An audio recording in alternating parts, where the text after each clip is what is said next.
ಎಲ್ರಿಗೂ ನಮಸ್ಕಾರ.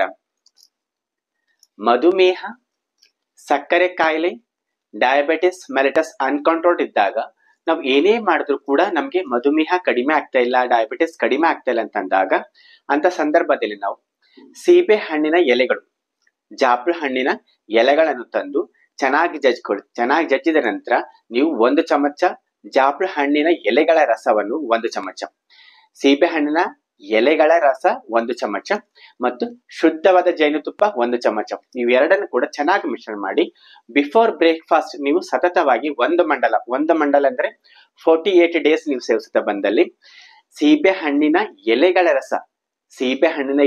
ರಸ 1 ಚಮಚ, ಶುದ್ಧವಾದ ಜೇನುತುಪ್ಪ 1 ಚಮಚ, ಎರಡನ್ನು ಕೂಡ ಚೆನ್ನಾಗಿ ಮಿಶ್ರಣ ಮಾಡಿ ಬಿಫೋರ್ ಬ್ರೇಕ್ಫಾಸ್ಟ್ ಊಟಕ್ಕಿಂತ ಮುಂಚೆ ಡೈಲಿ ಮುಂಜಾನೆ 1 ಟೈಮ್ ನೀವು ಸತತವಾಗಿ 1 ಮಂಡಲ ಅಂದ್ರೆ 48 ಡೇಸ್ ನೀವು ಸೇವಿಸುತ್ತಾ ಬಂದಲ್ಲಿ ಯಾವುದೇ ರೀತಿಯಾದಂತಹ ಡಯಾಬಿಟಿಸ್ ಮೆಲಿಟಸ್ ಇದ್ರೂ ಕೂಡ 100% ನಿಮಗೆ ಕಂಟ್ರೋಲ್ ಬರುತ್ತೆ. ನೀವು ಯಾವುದೇ ರೀತಿಯಲ್ಲಿ ನಿಮಗೆ ಭಯ ಪಡೋದು ಬೇಕಾಗಿಲ್ಲ. 1 ಮಂಡಲ ನೀವು ಸೇವಿಸಿ ನೋಡಿ, 100% ನಿಮಗೆ ಡಯಾಬಿಟಿಕ್ ಕಂಟ್ರೋಲ್ ಬರುತ್ತೆ. ಇದರಲ್ಲಿ ಯಾವುದೇ ರೀತಿಯಾದಂತಹ ಅನುಮಾನ ಇಲ್ಲ.